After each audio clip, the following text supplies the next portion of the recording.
Assalamualaikum warahmatullahi wabarakatuh. Segala puji Allah atas rahmat yang telah diberikan dan nikmat kesehatan sehingga kita bisa berkumpul pada saat ini. Salawat serta salam senantiasa selalu tercurah kepada Nabi besar Muhammad Sallallahu Alaihi Wasallam dan keluarganya dan sahabatnya serta kita sebagai umatnya hingga akhir zaman. Hadirin yang dirahmati Allah Subhanahu wa taala, di sini saya akan menyampaikan ceramah singkat tentang bagaimana cara menjaga hati kita saat kita sedang mendapatkan ujian dari Allah Subhanahu wa taala. Setiap orang pasti pernah diuji oleh Allah Subhanahu wa taala. Dan ujiannya itu bermacam-macam. Ada yang diuji dari ekonominya, dari kesehatannya, dari kehilangan, dan dari perasaan seperti rasa kecewa, rasa sedih, dan rasa tidak dihargai. Allah berfirman dalam surah Al-Ankabut ayat 2 yang berbunyi, apakah manusia itu mengira bahwa mereka dibiarkan mengatakan, kami telah beriman, sedangkan mereka tidak diuji lagi. Allah menegaskan bahwa setiap orang pasti diuji. Diuji bukan berarti untuk menjatuhkan, tetapi untuk menguatkan dan menaikkan derajat kita ke level yang lebih tinggi lagi. Namun, di tengah ujian itu ada yang harus kita jaga, yaitu adalah hati. Kenapa hati? Karena Rasulullah Shallallahu Alaihi Wasallam bersabda, di dalam tubuh manusia ada segumpal daging. Jika ia baik, maka baiklah seluruh tubuhnya. Namun, jika ia buruk, maka buruklah seluruh tubuhnya.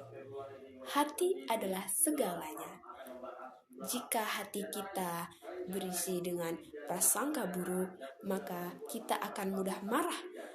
Jika hati kita berisi rasa iri, maka kita akan sulit merasakan bersyukur atas nikmat yang telah diberikan oleh Allah Subhanahu wa taala.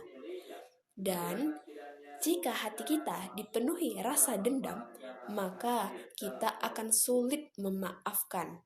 Sebaliknya, jika hati kita bersih, maka ujian yang kita hadapi akan terasa lebih ringan.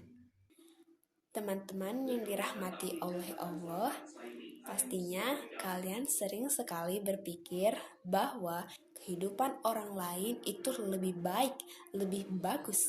Padahal tidak selalu seperti itu loh. Karena mereka pastinya memiliki ujian mereka masing-masing, namun tidak terekam oleh layar. Allah Subhanahu wa taala itu sangat adil dan selalu tidak pernah salah memberi takdir terhadap umatnya. Jadi, jika kita mendapatkan ujian, kita tidak boleh mengeluh dan bertanya, kenapa aku? Kenapa harus aku? Tapi bertanyalah, apa yang Allah ingin ajarkan kepadaku?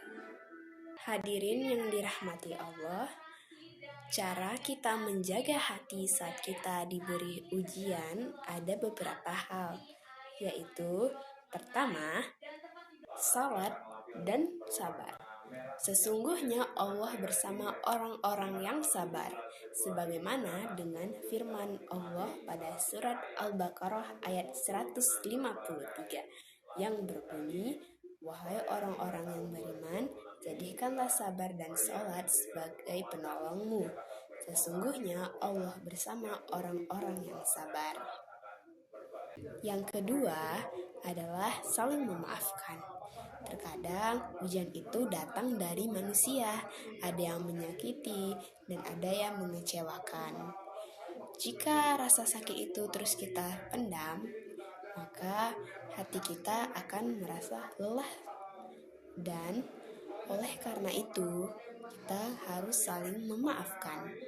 Saat kita sedang memaafkan seseorang, bukan berarti kita membenarkan kesalahan orang tersebut, tetapi untuk meringankan beban yang ada di dalam hati kita. Dan yang ketiga alias yang terakhir adalah bersyukur. Kita bersyukur karena kita masih bisa bernafas hingga saat ini, masih diberikan keluarga yang lengkap, masih diberi kesempatan belajar, dan masih diberikan kesempatan untuk bisa berkumpul dengan teman dan keluarga yang lainnya. Jadi, itu adalah nikmat dari Allah Subhanahu wa Ta'ala yang sering kita abaikan. Teman-teman yang dirahmati Allah, ujian yang kita jalani hari ini hanyalah sementara. Yang penting, sikap kita di hadapan Allah. Orang kuat bukan berarti orang yang tidak pernah menangis, tetapi orang kuat adalah orang yang terus beriman meskipun dia telah diberi ujian oleh Allah Subhanahu wa Ta'ala. Jadi teman-teman, marilah kita menjaga hati kita dalam setiap ujian, karena Allah tahu kita itu mampu menjalankan ujian yang Ia berikan, dan Allah tidak pernah salah saat memberikan ujian kepada hambanya. Semoga setiap ujian membawa kita menjadi lebih dekat kepada Allah Subhanahu wa Ta'ala. Akhirnya, marilah kita tutup ceramah ini dengan doa. Ya Allah, lapangkanlah dada kami saat menghadapi ujian. Ya Allah, jagalah hati kami. Ya Allah, kuatkanlah iman kami dan wafatkanlah kami dalam keadaan husnul khotimah. Amin ya robbal alamin. Assalamualaikum warahmatullahi wabarakatuh.